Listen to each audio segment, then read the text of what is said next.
Hi, I'm Amy and I play games. And today we're gonna play some game made with the framework Twine, the tool Twine. Is everything here made by Twine, made with Twine? But those are top games, so it's gonna be super cool. I just want to take something. Ooh, I'm drawn to this one. Hybrid, the apocalypse happened, but not in the way anyone expected. Plants underwent a major rapid evolution seemingly overnight. Ooh, I like that. Let's go. Okay. Oh my god, it's a whole game. Can I see the credits? Crazy. Okay. Oh my god, it's a whole thing. You gently. Oh my god, I don't because I didn't play them so much, but I guess I could click those. I see there are links. Okay. You gently shake. I feel like this one won't have also won't have some any illustrations. It's alright. So you gently shake the radio until you hear something click, and it hisses back to life. You sigh with relief. You weren't ready to let go of the sound yet, the soft hiss and crackle of your childhood. None of all times, you're not at all concerned about weaning yourself of the soothing white noise and irrefutable proof that you're not totally alone in this world. The wilderness has fallen away again, though pushing with the slow certainty of the glaciers you've read about in old books against the surviving concrete of the old world. It's just more plentiful here. Even though there's buildings standing despite the hungry way the earth's green hands snake up to try and reclaim them to dust. What happens if I click?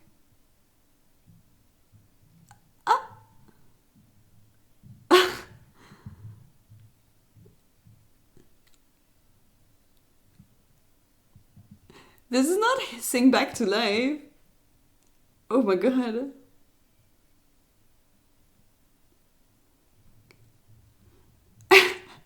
Does it stop if I click gently? Oh! Harshly? Gently? Oh, I can change! Kisses back to life? Ah, okay. Stop.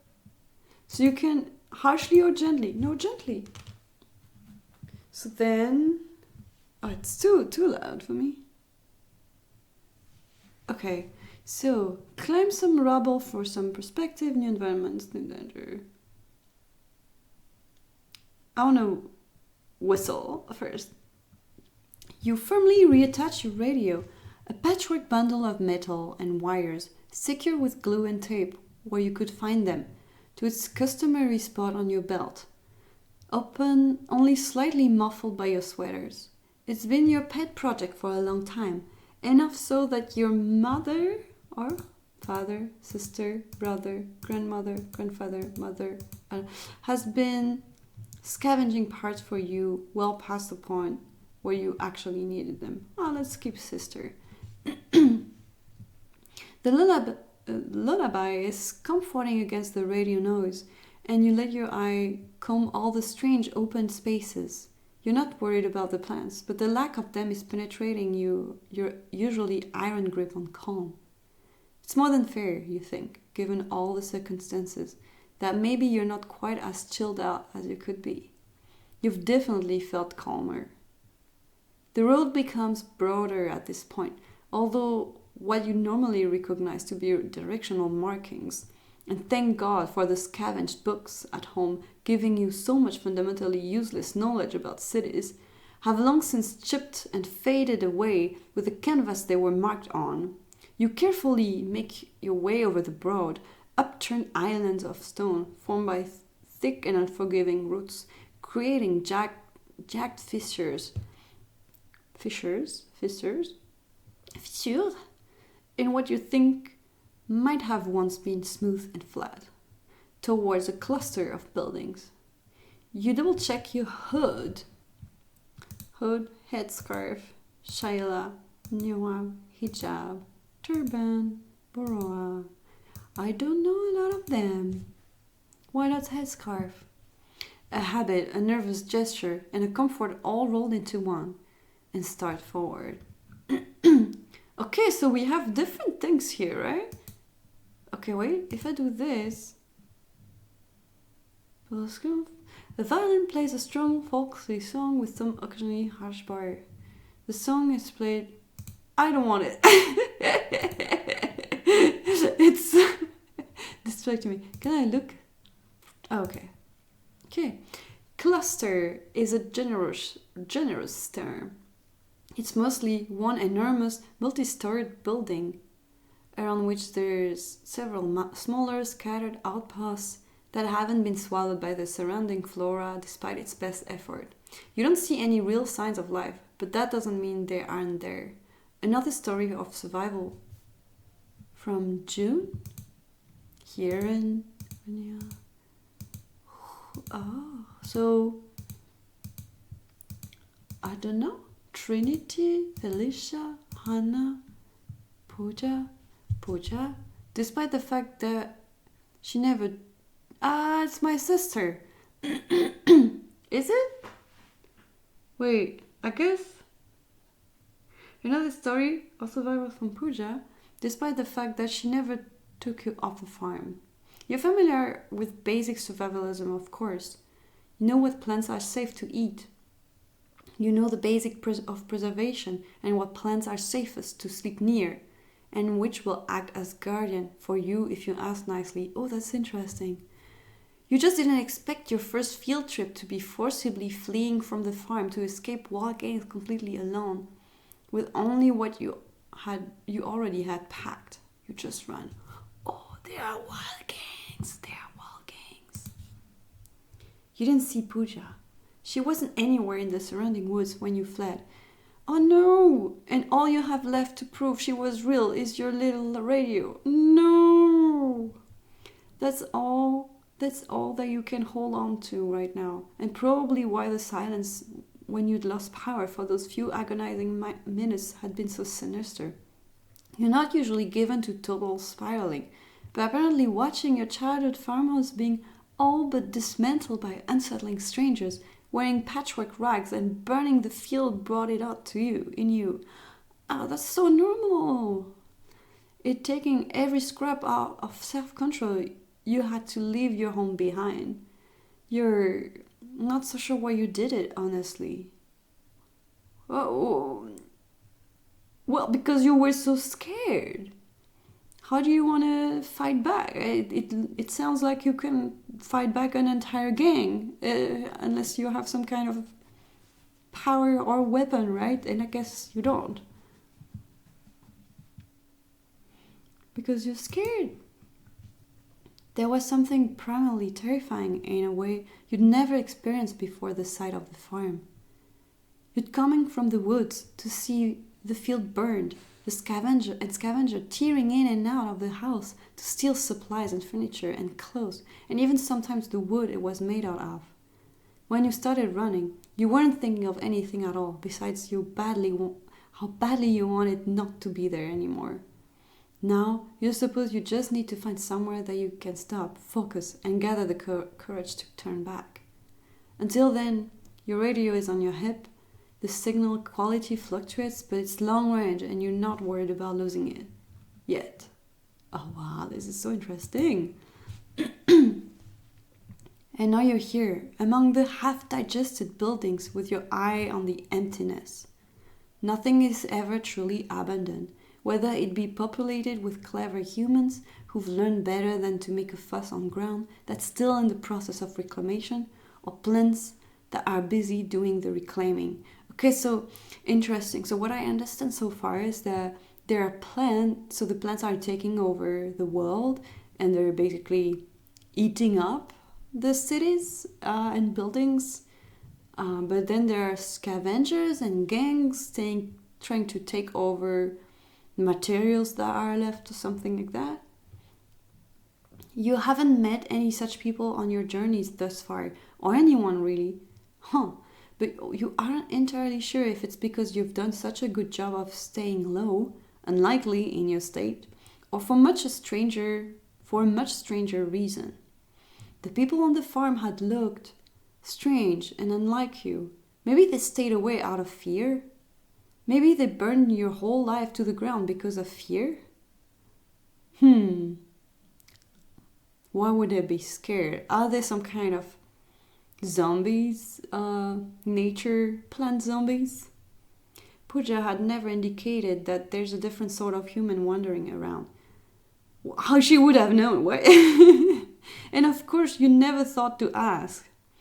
Really, you've never met another person besides her. What? But you don't think your first response to finding a wholly unfamiliar person would be to burn their house down? And you don't think that if you knew this strange human was wandering around, that you would not just tell Pooja. I'm confused. You're so wrapped up in this mess, this constant buzz of terror, that for a moment you almost don't hear the voices. It sounds like two people having a very quiet argument somewhere to your left. You stop abruptly, tilting your head to try and hear them better. You hear a loud pop, the likes of which aren't unfamiliar to you. It's the sound of dinner, the sad sound of something feral being put out of its misery, the sound of distant people wandering a little too close for comfort to the farm. It's a gunshot. And then you realize you've fallen to one knee, and then you try to take a breath, and it's like trying to breathe underwater. Oh no! Your eyes drift dizzily to your leg, where you see a tear and blood that indicates the shot was at you. A warning? A near miss? Wow. Run before you have to find out. This is all going so wrong. Who the hell is shooting at you? Okay, so run, but I don't think you can run. This is all going so wrong. Yeah, but it's not implying any action. I'm gonna go the angry way. Your eyes scan the horizon, but whoever felt the need to wing you is at least well hidden. You know that now too. You've been brushed by the bullet, drawing blood to the surface. Okay. But ultimately not damaging you. Okay. You'll be fine given a couple hours, but for now you find it too hard to move. So it didn't matter which one I would choose. Mantis! Your head snaps up and you catch a sight of them. They're two blondes standing just far enough away from you that if not for your wounded leg, you'd be impressed with their accuracy despite the miss. One is tall and gangly, with tan skin and his hair mistily shorn closer to his skull than his shorter but broader companion. What? The short blonde asked with an unnerving indifference, lowering her handgun. She was the one that shot you. What? Wait. Okay, she was the one that shot at you then. She had shockingly pale skin, and her hair is visibly self-cut even from this distance, hanging unevenly past her chin. What do you mean, what? You just shot them! Them? Them or him? Them or her? Them or it? Yeah, them. Whoa! Stop shouting, she snaps, her eyes fluttering to you. Are we in a romance?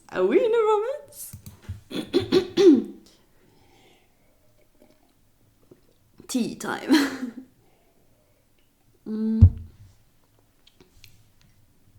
Look, now they've seen us. The two of them, like the strangers on the farm, look strange and empty, manufactured and artificially released into the world. Are they robots?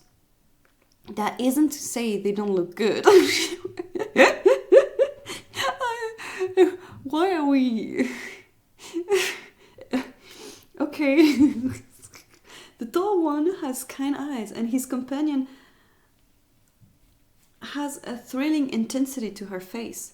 You just feel the need to make sure that your hands are still covered so that they don't see that you're not like them.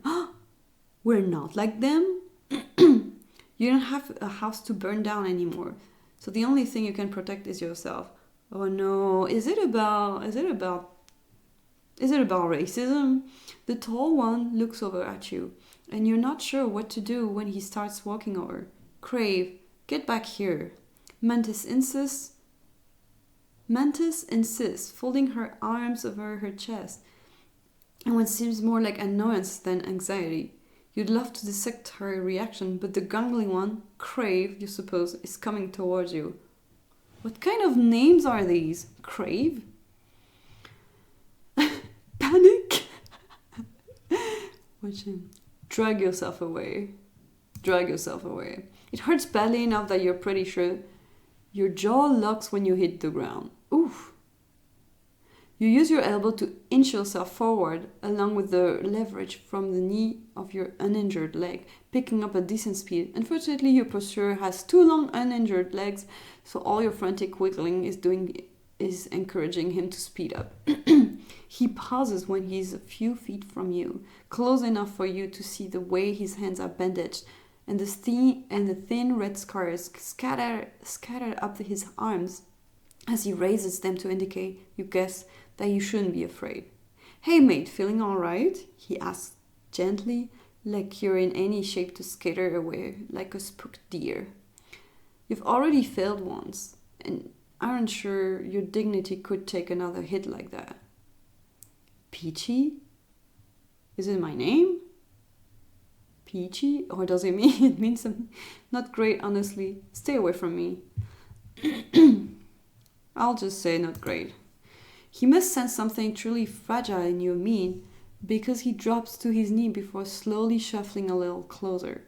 It looks so absurd that you laugh a little, a strange sound that jumps from your chest in a creaky, winded sort of way.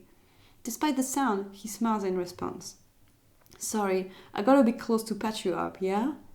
He's still talking like you have the ability to run, which you think would be funny if you hadn't just been shot, which makes very little ultimately chuckle-worthy. How bad did she get ya? Barely. It would seem Mantis has let go of her pride and decided to approach, walking sharply up to where Crave is, but standing with far more rigidity than you think he could ever manage. What does it matter? They look like one of Roach's. You don't know what that means? Yeah? Nah. That seems to be all Crave has to say on the subject.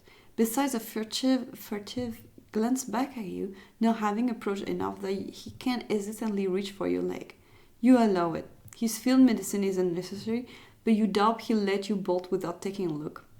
Go on, how bad is it? I live, you tell him, narrowing your eyes a little. You're not sure if you say he looks a lot like his friend. Rather, it almost seems like two similar-looking people have gone out of their way to seem identical. Oh, okay. They're both blonde, though his roots are dark, and her eyes are brown, whereas his are blue. She's built far sturdier than he is, shorter and thicker all around. In comparison, he's almost spider-like in stature. I mean, yeah, naturally. But don't let her scare you. Show me where she got you. Slowly and with visible hesitance, you peel your fingers from the one where blood is already crusting through your thick pants. They're fine, Crave. Let's go, Mantis says with barely a look of her handiwork. Her eyes flicker to the buildings around you, crouched and huddled in the rapidly fading light. Marshall will be wondering where we've been. Not fucking likely, if she heard the same shot at me, he says with a scowl. Reckon she'll be here any second to give us both shit for firing at a civilian. At a civilian? So we're belonging to someone, we're also a civilian, but we're also different from them somehow. Like our skin? A third voice, and they're similar but not similar? A lot of mystery, I like it. A third voice suddenly curls out of the darkness, belonging to a tall, lean black woman with thick black box braid, who looks like she's been standing there the whole time. Correct, she says with a wry smile, stepping out of her alcove and letting her eyes flicker towards you. What have the two of you done now? Mantis stays quiet, her jaw clenched and her eyes averted. Crave adopts a similar posture, though he is more openly repentant than hers. Manny shot them, he reports, as if the woman couldn't put that together from context, though they were one of Roach's bags, and tried to make them scurry off. Scurry off? Mantis calls, but says nothing. What's the damage? The newcomer asks, and Crave turns expectantly towards you for an answer. You, however, are aware that it isn't that simple. You don't want to tip these people off to the fact that beneath your many layer obscuring your face and body, that you and them are not alike. All of them seem to think your wound should at least hurt, although it's faded to a prickle by now. But maybe you should just go with it. Okay, so you have this abilities to heal very quickly. You open your mouth before you're really sure about what's supposed to come out of it in this situation. I don't want any trouble, you try, because it sounds polite up until it leaves your mouth, after which you sound a mix of terrified and suspicious. Mantis Faces says as much, but the stranger, relatively speaking, puts her hand up with her eyes locked on you. What's your name, Scaver? She asks, and boy is it a release to be faced with a question that you can actually answer. It's Zed. Woohoo. Pooja picked your name, she said, to make it easier for you to venture off the farm if you chose one day. So you're a thing, like you were never a child, for example. You were built. Zed is the sort of monosyllabic, an interesting buzz of a name that enables a person to use their real name without making it too easy to remember them afterwards. That's the key to living safely, Pooja has said sagely. Don't let anyone remember they saw you, and it can't occur to them to do you any harm. Zed, I'm Marsh. You've met Mantis and her brother, Crave. She gestured to each of them in turn, and you nod stiffly. I'm the elected leader of our outpost, let's call it. And you've stumbled a little too close for some people's comforts, she says so very evenly, but her eyes flicker to Mantis with a flat look that makes you shudder and wince and turn away. So I didn't mean to. If I'd known I'd end up here, I would have avoided it. Good to meet you. I would have avoided it. Unfortunately, things worked out this way instead, she says with what is still an apologetic smile, despite the flash of annoyance in her eyes. You don't blame her. Your injured self has determined to not be cooperative with anybody, least of all people who are at least outwardly on your side. Her diplomacy is astounding. Marsh, I think we ought to bring Zed back to camp. Crave pipes up from his spot, crouched a little ways away from you now, as he was briefly relieved of the pressure of his leader's gaze on him. I haven't been able to look at the scrape, and I think we owe them to dress it up a little. Huh? the scrape? Oh no? You can't. You don't need their medical help, and you don't need to. You need to... what? Find Pooja? Go further into the wilderness, blindly searching for something that doesn't exist? Some sort of big sign that points you to wherever Pooja is? Does it even matter that you don't know where you're going, though? You've been shot by one of these people. Is it unreasonable that you don't want to be around them? I think that's a good idea, Marsh says. Fuck! And you know that her eyes are fixed on your face. What she can see of it, anyway. That doesn't bode well for her motive to inviting you, which you can imagine. If a total stranger were to show up to your farm under circumstances this chaotic, maybe you'd be more comfortable if they stayed long enough to ascertain their intentions.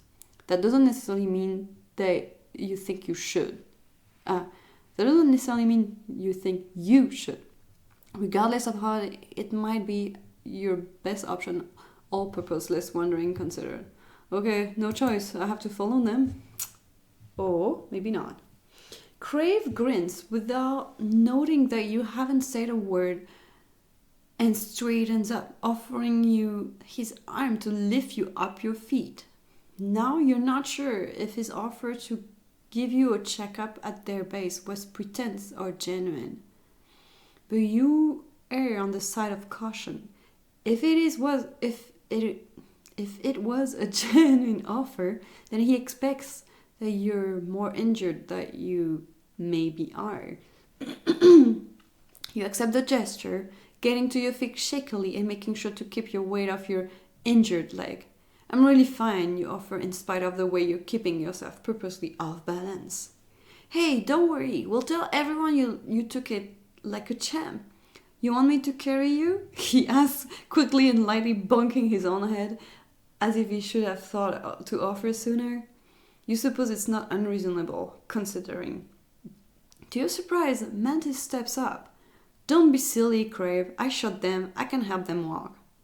It's a shocking suggestion, actually, especially considering that this is the only thing she said directly to you the whole time. Is it suspicious then?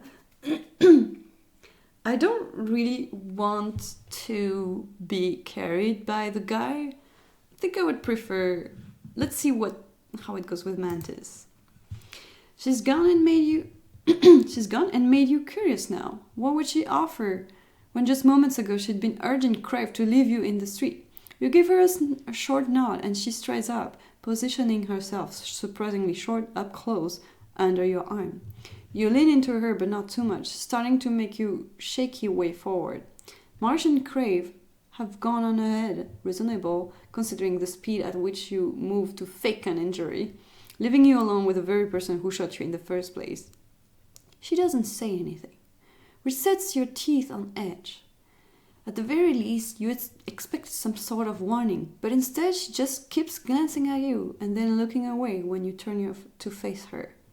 It occurs to you that she's trying to see under your hood, checking for what you would assume was some sort of mark of significance.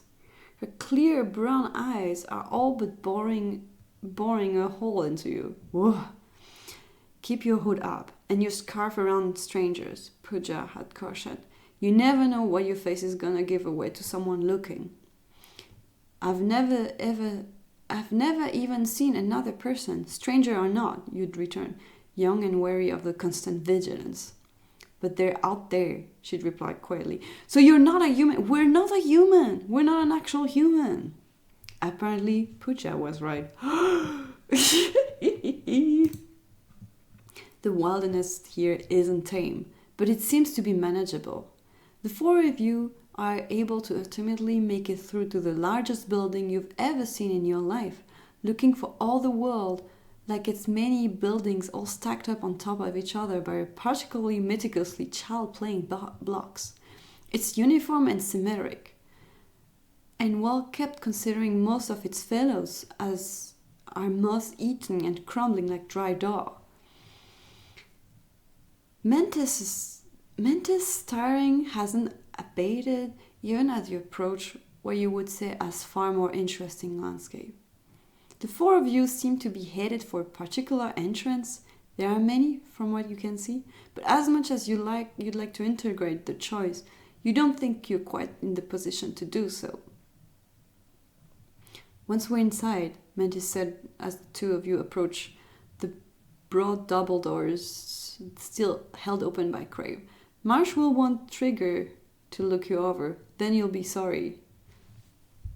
What? And with that, she drops your arm and bolts away, deeper into the building where you're sure you can't follow her. Who's Trigger? And what are those names?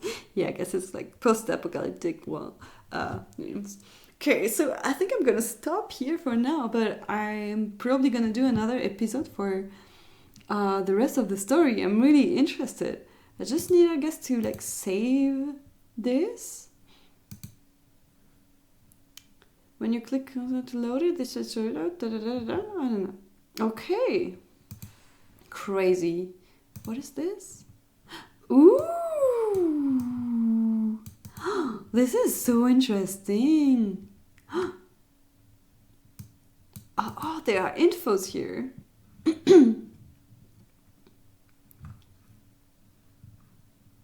Huh, okay. But I'll stop here for now, and then I'll make another episode for the following of the story. So thank you for watching. Please like and subscribe if you had fun, and I'll see you in the next one.